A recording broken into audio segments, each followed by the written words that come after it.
Morning, everyone. I hope you have been enjoying the event so far. Let's get thumbs ups from you all. Can you hear me? Can you see me? It's always important to check.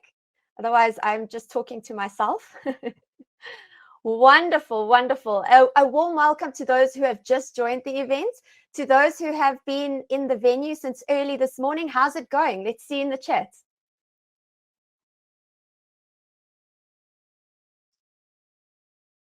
All right, I am extremely excited to be sharing on this topic today, how to stand out in a noisy digital world. Just a little bit about me, for those who don't know me, my name is Leanne Rhodes, and I am the Creative Director at the NSBC. And a huge part of my job involves not just the design, but also letting people see what we're up to, advertising our events and finding new and exciting ways to reach people. And I must say, over the years, as our world has transformed into a very digital world, and even more so, I think in the last 18 months, it's completely accelerated because of the pandemic. We are actually finding it more and more difficult to stand out in the crowd. Can any of you relate to that? Are you finding, you're posting on Facebook and it's just not getting the traction it used to, or you are sending out emailers and not that many people are opening it because it ends up in promotion folders? Can any of you guys relate to that? Are you finding it difficult to stand out? I think a huge part of it is just because of the sheer quantity of people that are now functioning in the digital world. I remember in the early days at the NSBC, can you believe I've been there 10 years this year? We started our Facebook page in 2011, the early years of social media.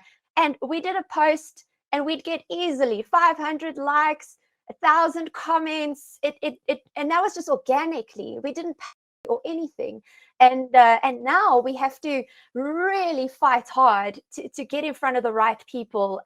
We have to be really strategic about it. So believe me, I'm extremely passionate about this. And for those of you who specialize in, say, marketing and digital marketing, just know that I am sharing what I have learned along the way. If you have tips, please share them. We are all students, and this world changes so quickly and so constantly that's one of the important things. We need to be lifelong students in this regard, in getting our businesses out there and in front of the right people. So today I'm going to just be sharing a few of the things that I have picked up and a few of my frustrations as well. But as a business owner, why is it important to stand out? I know it sounds obvious, but it's important to stand out, to be seen, to obviously attract customers, to keep customers. But remember, it's also not just about being seen, it's about being seen for the right reasons, because you can also get a lot of attention and it's the wrong attention for your brand. So just keep that in mind. Like when we are trying to stand out, that we are aiming to stand out in a positive way. I also want to tell you that there's obviously no specific formula. Every single business is different. Every single audience that you're targeting is different. There has to be differences in approaches and strategies, but the principles I'm going to share with you today will hopefully spark some ideas. They will get you to think differently, and it'll make a huge difference in your business. I'm extremely passionate about business, and the better businesses do, the more people can have work, the better our country will do. And and obviously for you small business owners, I know that's at your heart. You just want to excel in this regard. All right, so in order to stand out, we need to know what we're standing out from. So if you bear with me for 2 seconds, I've just got a bit of a presentation. I'm going to just set that up, and then we can take you through that.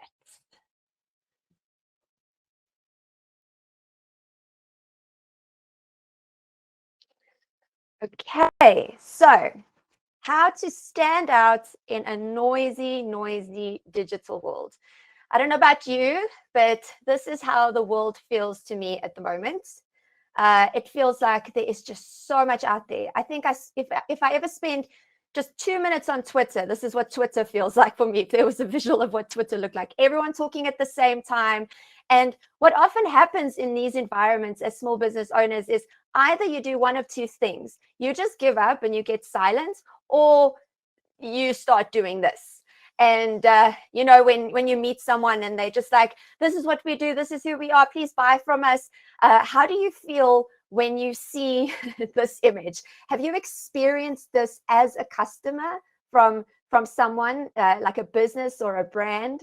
I mean, I just think of some of the telemarketers that phone me and I'm just like, oh my word, please leave me alone. I don't know. I've also just over the last 18 months, as it's been our only way of really communicating, I just feel like we're being shouted at all the time. And I just want to like just get off digital media completely. Can anyone else relate to that?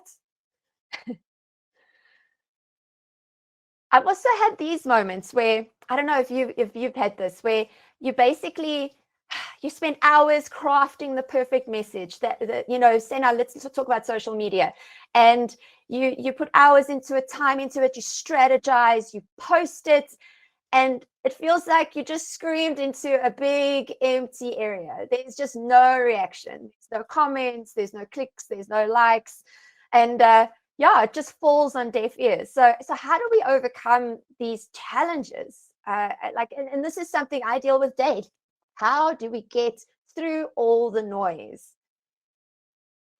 So we do this by looking at our culture. So let's make some observations about where we currently are. I can see a lot of you relate to the idea that our world is extremely noisy and it's cluttered. So let's look at some of the problems. As business owners and as marketers, we need to solve these problems in order to be seen. So the first thing is it's extremely noisy and it's very cluttered out there, like the first image I showed you. Then I don't know about the rest of you, but I'm getting quite overwhelmed by just the sheer choice that's available out there. To that, I just think of my husband and I trying to find a movie on Netflix. And it takes us longer to find a movie than to actually watch the movie. I mean, there's just so much choice out there, and you don't, our time is limited, so you don't want to waste your time. So there's quite a lot of anxiety around all the choices available. We also find that in our current culture, people are extremely busy, people are very stressed. Okay, so that's an observation that we can look into. The next thing we can see is that people are really individualistic. It's very much about me. What do I want? What is my goal in life? What are my dreams? What do I want?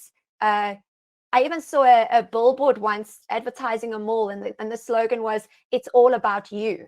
So our culture at the moment is very individualistic. What we also find is there's quite a lot of fear out there, especially in the digital world.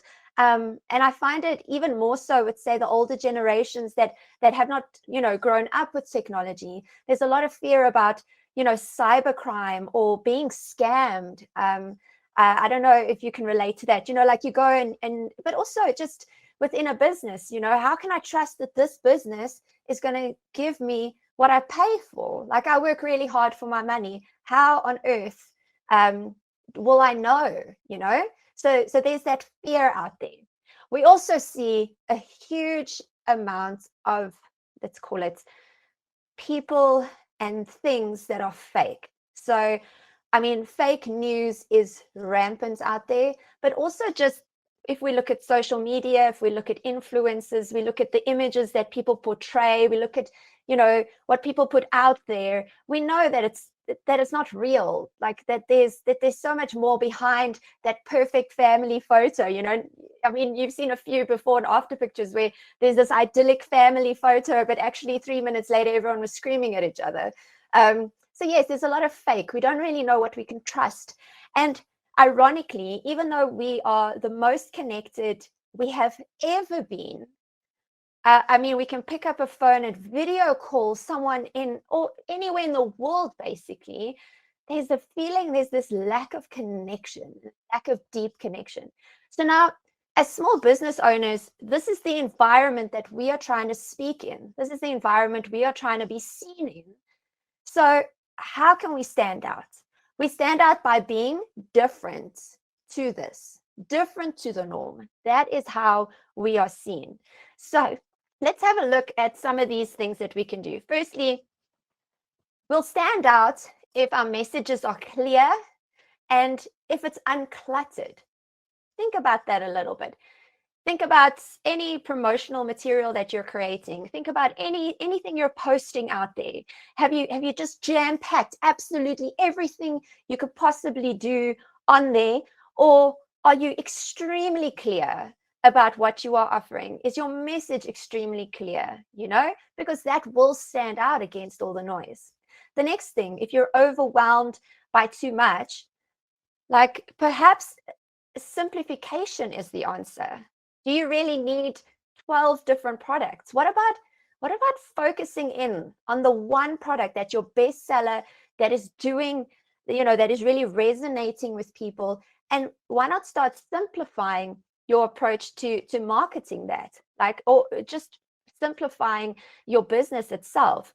I also found, and I saw one of the comments earlier when it came to, the Netflix films or anything like that, recommendations are very helpful. So I know that, like for instance, if I want to read, I'm not necessarily the fastest reader. So I've got this go-to girl.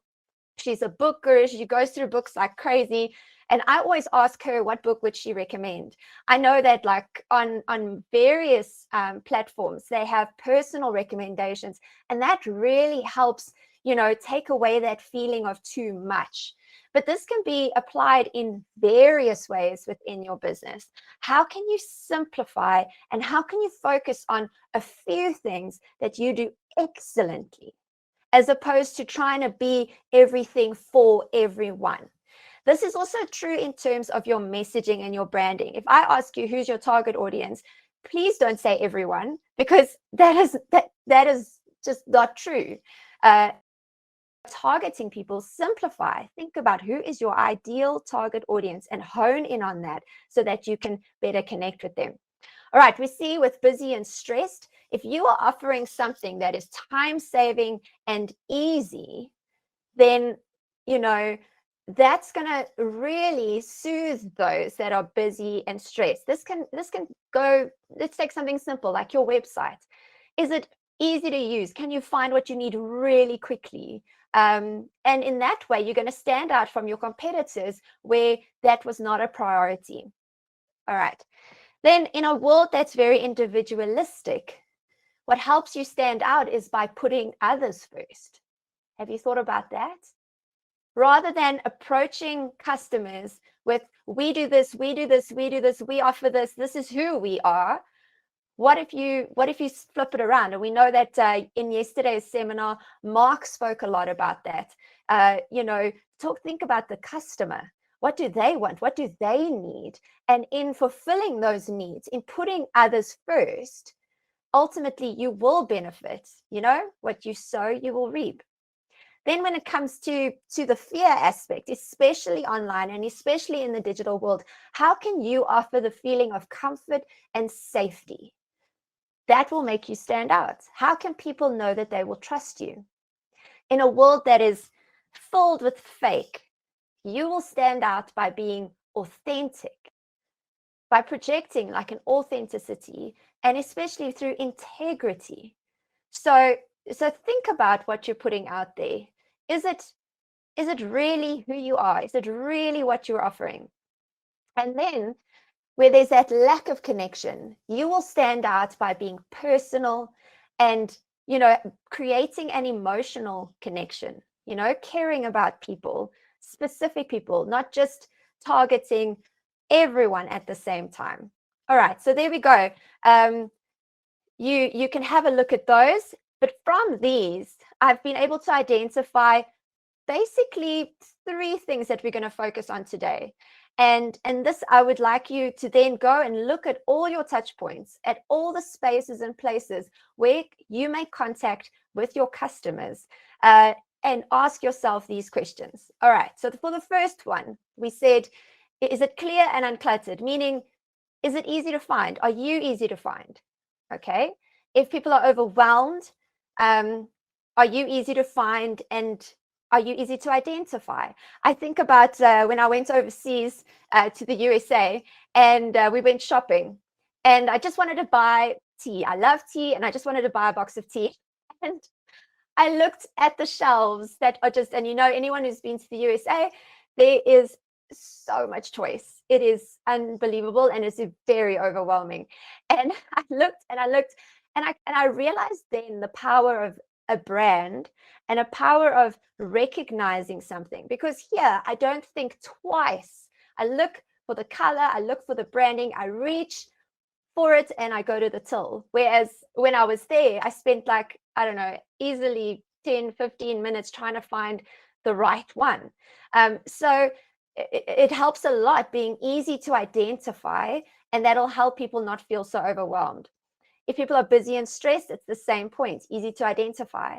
In a world where everyone is so individualistic, if they know you're going to put them first, that means that you are easy to trust. I once had a contractor, and he quoted us to do a bit of renovations at our house. And I just took a little bit long to answer on the quote. And he phoned me and he said, I'm sorry if the quote's a little bit high, but if you'd like, I know this guy that can do it cheaper for you. Would you like his number? But you would have to obviously buy the materials and stuff. But, I was like, wow, this guy really cares that I can get the job done. He's more interested in my best interest than in his own. And within that second, I said to him, yes, no, I want you to do the job, because I knew that he would put my interests first, obviously within reason. So it made me easy to trust. And I have recommended that contractor to, I don't know how many people. All right. So when it comes to the fear, you want to offer comfort and safety. That means, are you easy to trust? If with the fake, authenticity and integrity, that also links back to trust, and a new factor, which is connection. Okay. And in a world where there's a lack of connection, are you easy to connect with? All right. So that's quite a mouthful. That's quite a lot. I think I've overwhelmed you with all the text on there. But does that make sense? Let's see some thumbs ups or just some acknowledgements that makes sense. So look at your business, look at these areas. And then another thing is, I want you to remember that this is just a general view within every industry and within every target market. There are different needs and there are different problems that you need to solve. So you need to look at your industry specifically and analyze it in this way. Deal. Okay, right. So this is our journey. Plain and simple. We're going to look at 3 things in order for you to stand out in a noisy digital world, but actually just to stand out in the world itself. The first is, are you easy to identify and find? The second, are you easy to trust? And the third, are you easy to connect with? In this world where people are overwhelmed, we need ease. We need things to be simple. Okay. So does that make sense? Easy to identify and find, easy to trust, and easy to connect with. So here's where we start off. And now we advertise this as a workshop. I want all of you to remember, like, to go get a pen and a piece of paper, or to open up another document. You are going to be working with me on this. This isn't just a listen to a webinar and think about it and then forget about it and then watch it again next year. This is a hands-on, get involved, do it yourself, get the ball rolling kind of thing. Mike says, don't overthink things, just take action. Now we're all going to take action. Let's get those pens and papers. Give me a thumbs up when we've got a pen and paper. You've got them ready. I'm going to make you do some work. This is not just a passive webinar. Okay, excellent. Okay, so in order for people to identify you, you first need to establish who you are. And what I'm doing here is I'm using some of the mechanisms of branding, and I'll explain that as we go. But you cannot stand out in a crowd if you don't know who you are. I was just thinking, like, if any of you, I don't know, went to university or just a big group of people, how, like, if someone is, say extra arty and they love wearing hats, they know who they are, they love wearing hats, and they're easy to find, they're easy to identify, So who are you? It's a big question. That's a big philosophical question too. But who are you as a business? All right, so let's look into this. First things first, and I want you to write this down right now. In your business, what problem do you solve? Not what do you sell, not what products you have. What problem do those products solve, or do those services solve? If any of you want to share in the chat, that's always a good way. Then people can see, well, I have that problem and that person actually solves that problem. Let's connect with them in the networking later. So yeah, what problem do you solve? Are some of you stumped? This is definitely something to think about. And if you don't get all the answers now, it's all good. But why not pose it to your team? Why not think about it tonight? This is the starting point. What problem do you solve? All right.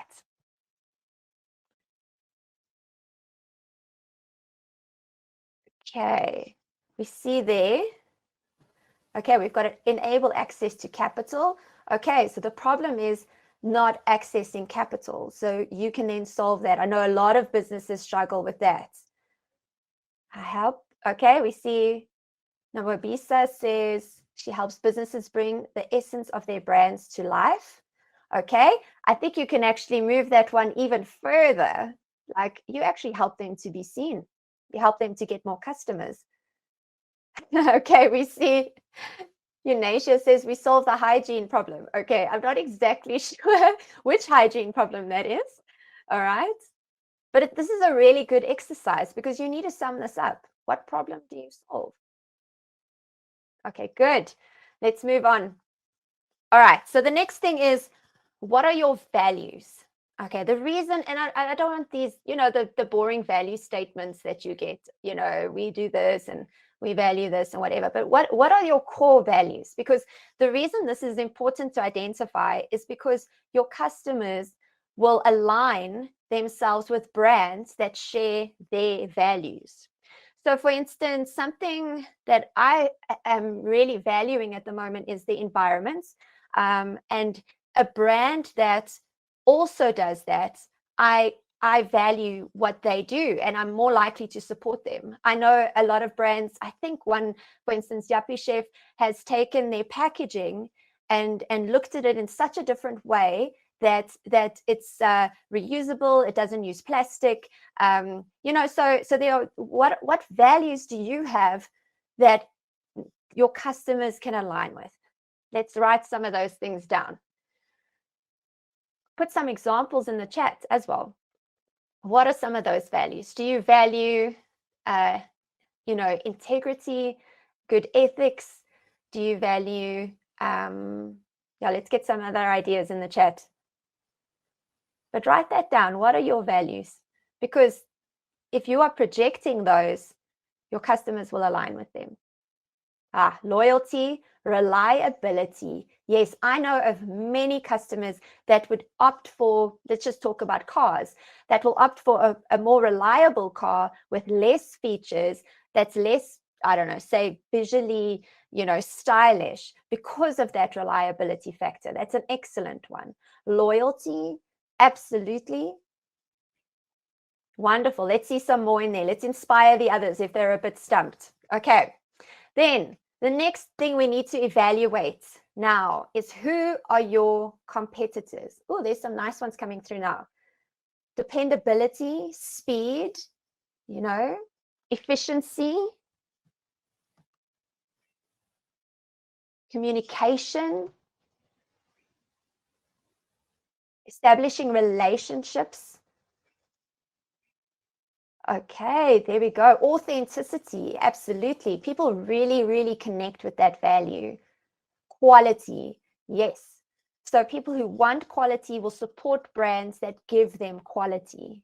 Okay, so this is making sense. Write these things down. All right, the next step is, who are your competitors? Now, I want you all to be brutally honest in the chat.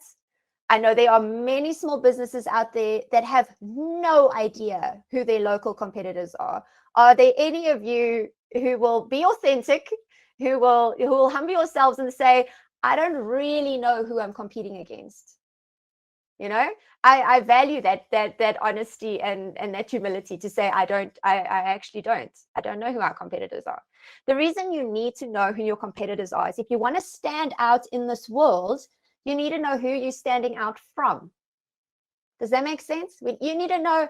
You can't be offering, you may be offering the exact same product as one of your competitors, but if you're not watching how they are doing it, how they are running their social media, how they are running their business, what their website looks like, all those customer, digital touch points, then how are you going to differentiate yourself from them? You're just going to, they'll probably take customers from you, because the customers won't know the difference.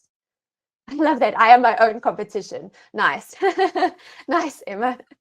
All right. So you're very lucky in that respect. All right. But you need to look at that. Go and evaluate it. Spend a few moments, just 10 minutes today. Go and do a search online. Search for what you are offering. Search for what you are selling and see what comes up. See if you come up. Think, what are your customers searching for? Do you appear there or do your competitors appear there? And if they do, go have a look. It could be quite fun spying on them a little bit. All right. The next thing, very important. What makes you different? This is also called your unique selling points. What makes you different? Write that down. Do you know what makes you different? It could link to the values. It's definitely what makes you different from your competitors. So you need to know what your competitors are doing. What makes you different? Let's see in the chat, some of you. Do you know what makes you different? Because how are you going to stand out if you're not different? All right, so let's move on from there.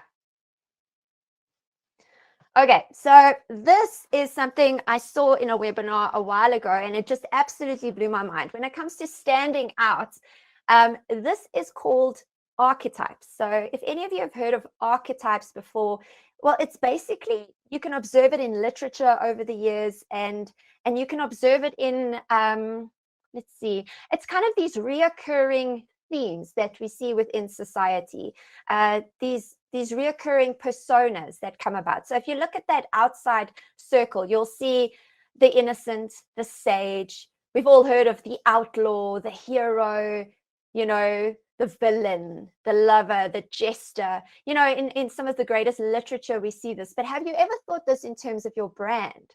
Okay. So what's interesting, and we will be offering a replay of this, so then you can actually pause and look in a bit more detail at this. I would also recommend you just research it a bit, because I don't have time to go in too much detail with this, but this will help you in terms of figuring out where you fit in the market. All right, let's give you a better example of existing brands that do this. All right, so you'll see that in doing this, you really give people an idea of who you are. So over here, we'll see, for instance, the innocent is Dove. So Dove is really there. It's protective. It's I mean, all of us know it. It's not a soap, but their whole image is about innocence. It's about beauty. If you look at all their visuals, if you look at all the messaging that they put out, they are, and excuse the pun, like a very clean brand. So it's really, they stick within that segment so that people know what to expect when they are exposed to them. You are going to trust people that aren't I right? If someone is a stranger and they keep changing their identity, imagine someone keeps changing their hair color, wears different hats, this kind of thing, and every time you see them, they're like, who am I looking at? I don't know who this person is. As a brand and as a company, you need to start building on your identity so that people will know who you are, they can identify who you are, and build a connection with them, and then they'll trust you. And that trust does so much in terms of sales and in terms of recommendations and just in terms of your business. So if you look at, for instance, I know if you look at the car brands, they really fit in here. You'll see, for instance, at the bottom, there is the Rebel. So there we've got the Harley Davidson. You can even put, like, say, the Mini Cooper in there, you know, the original little Mini Cooper and the new one, they really work on that, you know. You can look at, let's see, another one, the Explorer. Just in terms of car brands, think of Land Rover. You can see there the ruler being Mercedes. Everything that they project about themselves is, you know, we are dominant in our field. We are the best vehicle that you get. We are pure class. So I don't know if this makes sense to you. Have any of you ever seen anything like this? Have any of you thought of positioning your business and your brand perhaps using this technique? All right, I'm seeing some thumbs ups. All right, but it's really something worth taking a moment to think about. So here they are a little bit closer. So if your value is freedom, then you would line up with the Explorer. If you are really about knowledge and teaching people, that would be the Sage. If you're all about safety, then you'd be the Innocent. If you are an artist that's about innovation, the Ruler is the Controller. The Caregiver will be Service. Okay, and then here's some leaving your mark. You've got the Jester. That I love brands that are the Jester, because who doesn't love a bit of humor? If I think of some of our local brands, that would be, for instance, a brand like Nando's or Kalula, and I'll be showing you a little bit about them. You've also got, say, the every man there, and that's belonging. An excellent example of that kind of a brand would be Coca-Cola. You know, whether you're the Queen of England or you are living in poverty, everyone can have a Coca-Cola. Everyone enjoys a Coca-Cola, and that is how they've positioned themselves. It's for everyone. So yeah, have a look at this, think a little bit about this, and because this will help you figure out where you fit in your market and how to differentiate yourself, stand out from your competitors. Okay, so now, how are you recognized? We're moving into the actual brand talk now. I won't go too much into this, but you get two elements of your brand. You first get your brand identity, and that is the way you want to be perceived. So these are the things within your control. Obviously, most of you will think brand, you'll think logo. Yes, that's your starting point, but a brand is so much more than just your logo, but it is a great starting point, because the logo is kind of where all sorts of associations and emotions get, you know, put on. Your identity is your visual style. It's the language and the tone you use, and it's all the visual elements that you use. And as a small business owner, you may think this isn't important, but I promise you, appearance matters, and people care about how you look, how you present yourself.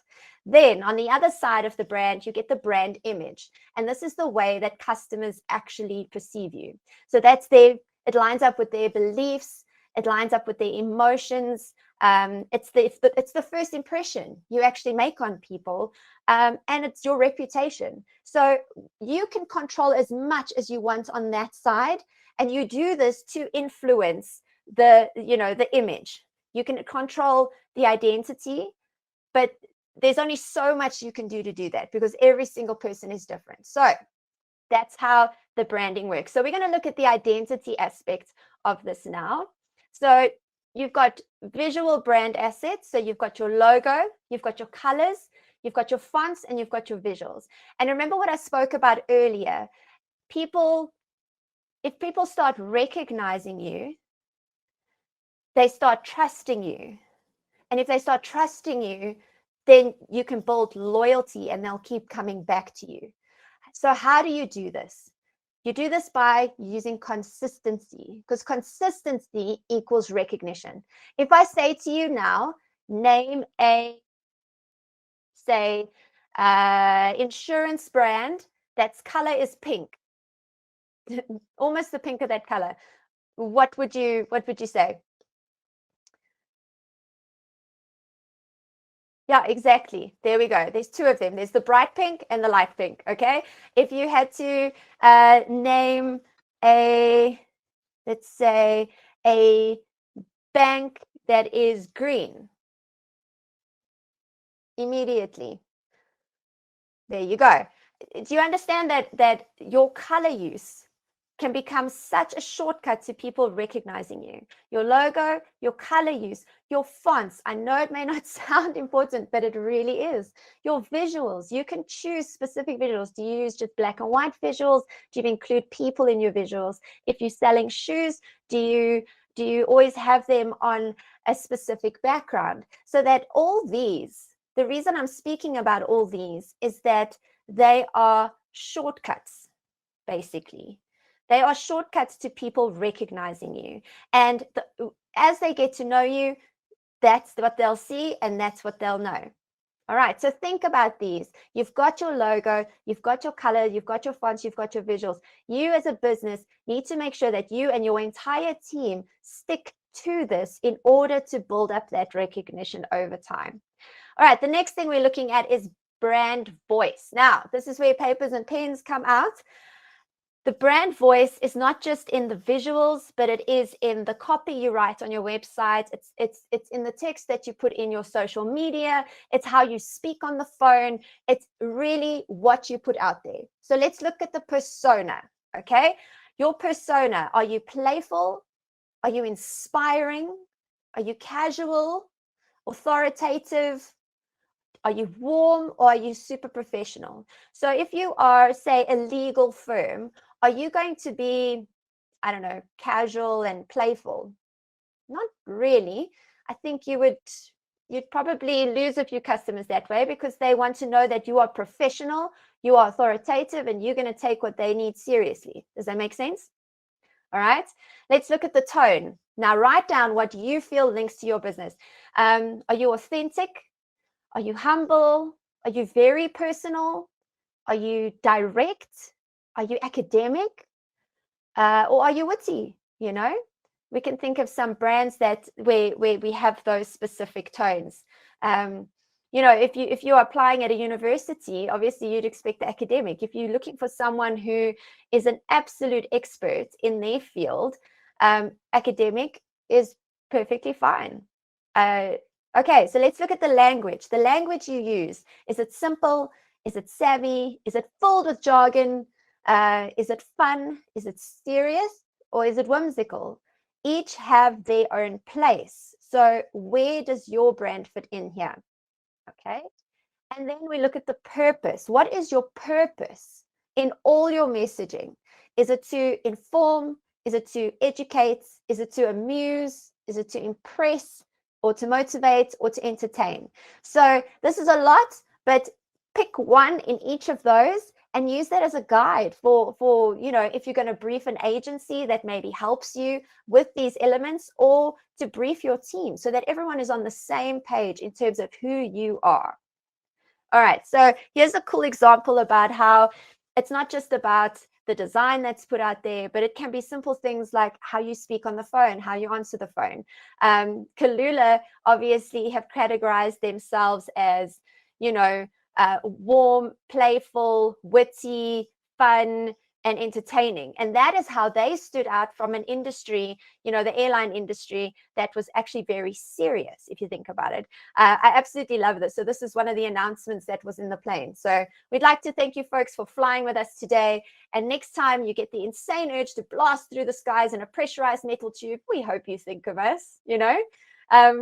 As you exit the plane, please gather all your belongings. If not, we'll then distribute anything left evenly among the flight attendants. Please do not leave children and spouses. So yeah, you can see there how what they selected in, you know, your persona, in the tone that you're creating, kind of filters through to various levels in your business. We all know this. We all know how Nando's has really stood out from other people. I mean, guys, they sell chicken. If you think about it, they sell chicken takeaways, and yet through really thoughtful marketing, we can identify them easily. They use the same font, so you know immediately. You don't even need the logo on there to know that it's Nando's, and they use current events and controversial issues. And in that way, they stand out. They are very skilled at doing that. I don't recommend it if you're not skilled at it, but that is how they stood out in their industry and against their competitors. I don't know if any of you are familiar with The Chosen, but their catchphrase is get used to difference. So even within their branding, you can see they've used colors and they've used direction of those fish to show that they're swimming upstream. Now, The Chosen is it's one of the biggest crowd-funded, let's say, series, series on that's streamed online. They chose not to use the normal way of filming things, which would be, say, you film an entire series and then you release that series and working through a production company. They are 100% crowdfunded, which made them very different. Their visuals speak about that, about being different. Their subject matter is about people, like it's actually the story of Jesus and how he goes against the grain. So everything ties in to being different. Everything about this brand is about challenging the status quo and being different. So that gets carried through then into their branding. But that's enough about you. Let's move on to the customer. Have I still got everyone's attention? Let's see. All right, we've got some thumbs ups. Okay, I know I've been talking a long time, but this is valuable stuff. All right, so with this is you need to know who you are. But most importantly is now you need to know who your customer is, because you are never going to stand out unless you know who they are. So this is key. I think Mark said it yesterday. He said it so well. He said, who you are, why you do, what you do, that's really great. But it's not where you start with people. It's not where you start connecting with people. It's like he said, it's like imagine going on a first date and everyone and all you do is talk about yourself. How well will that first date go? It's not going to go very well. So it's important to know who you are, but when targeting people, when wanting to stand out, you need to pull on what the customer needs and the customer wants. I cannot emphasize this enough. If this is the only thing you take from this, it's very important. I know we need to start caring about what our customers care about. And if you don't know what your customers care about, you don't know what they need, research, find out, speak to them. I know at the NSBC, we do regular surveys just to find out what you as business owners need. So this is extremely important. Once you know what they need, you can stand out by giving them what they need. Think about it. It's all about relevance. If you are browsing your news feed, what are you going to stop at? What is going to catch your attention? The thing that is relevant to you, the thing that you need in your life, the thing that is going to make a difference to your goals about the future. It's what's going to give you the future you want. You know, you don't care actually about the company and how long it's been. That is additional. You're going to catch people's attention by giving them something that is relevant to them. Make sense? All right, so write something on your page now, customer, and start writing some points about the customer, what you need to do in order to find out more about your customers, your ideal customers. And in that way, you can target them. In that way, you're not going to just scream a message and no one's going to hear. You're going to know who to put the message to and how to craft that message. All right, the next thing is, how do people find you? Now, who recognizes this guy? Let's see. Who recognizes this man? All right, we got a lot of thumbs ups there. When I was growing up, yep, that's Wally, Freddie. Absolutely. How do we know it's Wally? He's got his red striped shirt. He's got his hair. He's got his glasses. Got his beanie. That's part of his brand identity. That's how you recognize him. But now, when this happens, where do you find him? He's got everything right, but no one can find him. I actually took a few moments here trying to find him. And guys, I actually can't find him. I wanted to put a nice circle around him to show you where he is. But this is what happens to so many of our businesses. We create these beautiful websites, these amazing brand identities. And then what? Then we get lost in all the noise. There's no point like creating everything I've just said if people can't find you. Okay. So let's look into that. So you're easy to identify and you're easy to find.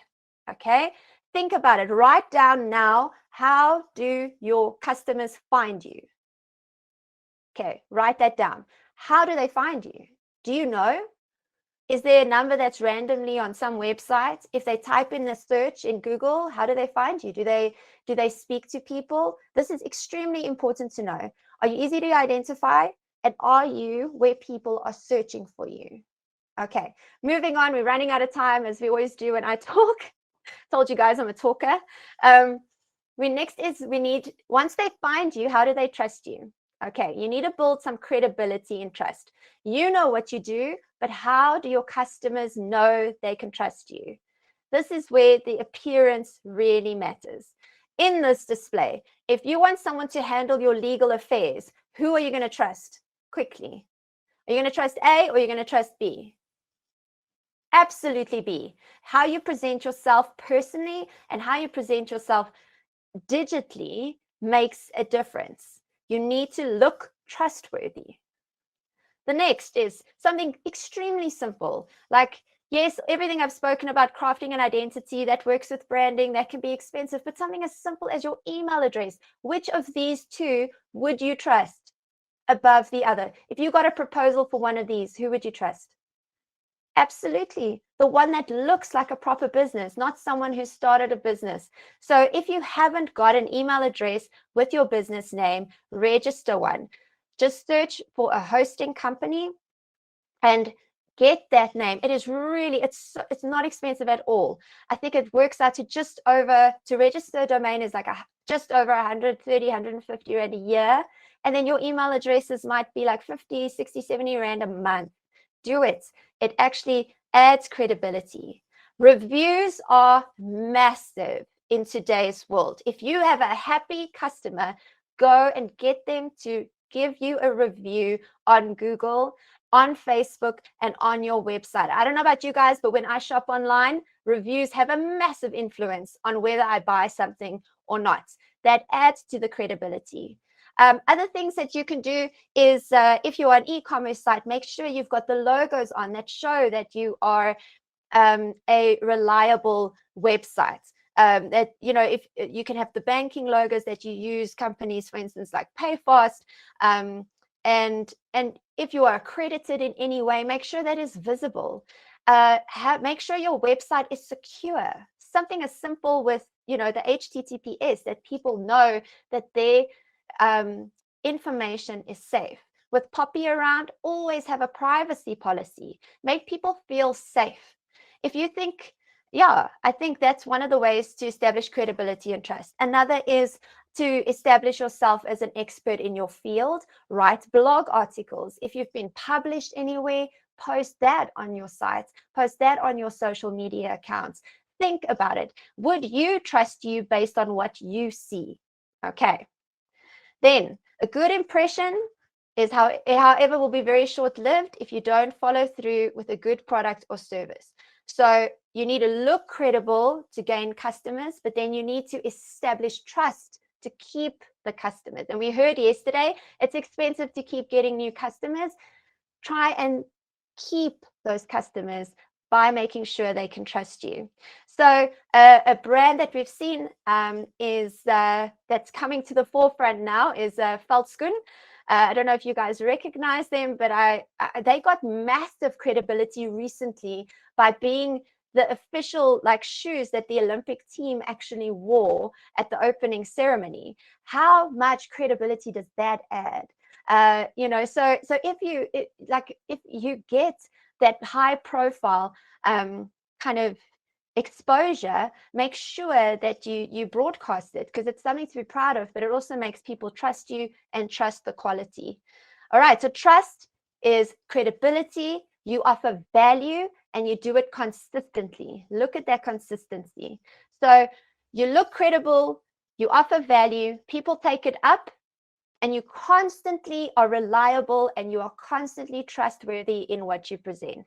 All right, and then the last thing we're looking at is be easy to connect with. So brands have the ability to tap into deep-seated emotions. If I had to ask any of you now, are you an Android user or an Apple user? What would you say? I know my husband is super, super Android. He will never, ever, ever own an Apple, like ever. He's highly, highly emotional about it. I'm not as extreme. I see benefits in both, but I know that it can be quite extreme. And why are there such deep emotions? It's just a brand, but this is the power of brands. You can really tap into those emotions and how people react, and then ultimately purchase. So Seth Godin says, a brand is so much more, it's a set of expectations and memories and stories and relationships taken together for a customer's decision to choose one product or service over another. Okay, so that's about standing out. So think about that. So you're standing out visually, but is everything else adding to that experience so that the customer keeps choosing you? Jeff Bezos says a brand is what people say about you when you're not in the room. Interesting. Think a little about that. So what are the problems your customers face? You need to connect to their individual needs. You need to make an emotional connection with those customers. Mike says, why do people do business with you? Because they like you. Remember that. So trust plus that bit of love equals loyalty. So when you're approaching customers, remember you're making a customer and you're not just going for that sale. A customer is so much more valuable than just a once-off sale. So in other words, when it comes to building trust and connecting with others, this is the golden rule. Do what you do well, do it consistently over time. All right, so here are the digital touch points, and this is what I'm going to leave you with today. All right, so the 3 points were: be easy to find and identify, be easy to connect with, and be easy to trust. What you need to do in the next few months, don't think of everything all at once. Take one of these at a time and ask yourself those 3 questions. Easy to find, easy to identify in one, easy to connect with, and easy to trust. Think of your website. If you go onto your website, was it easy to find? That means, have you got your SEO? Can people search for you on Google and can they find you? Where else is your website advertised? Are you on other sites? How are people getting there? Make it as easy as possible to find. How can your website be trustworthy? What can you do on your site so that people can believe that what they buy from you or what they get from you will be exactly what you say? And then, for instance, how can you connect with them? Is it easy to find your details? Simple as that, like literal connection. Or how do they connect with you in the copy? Like, don't just splurge all your information out there. We do this, we do that. How are you connecting with your customer on the site? Are you appealing to their needs? Are you appealing to what they need to make their lives better? Do they believe that you have their best interests at heart? So yeah, that would be the exercise I would advise all of you to do now. Go through this. Go through each and every point of contact and ask yourself, were we easy to find? Were we easy to identify? Can people recognize us? Like the Where's Wally, do we recognize us? Were we easy to connect with, and are we easy to trust? And in that way, you are going to stand out in this world.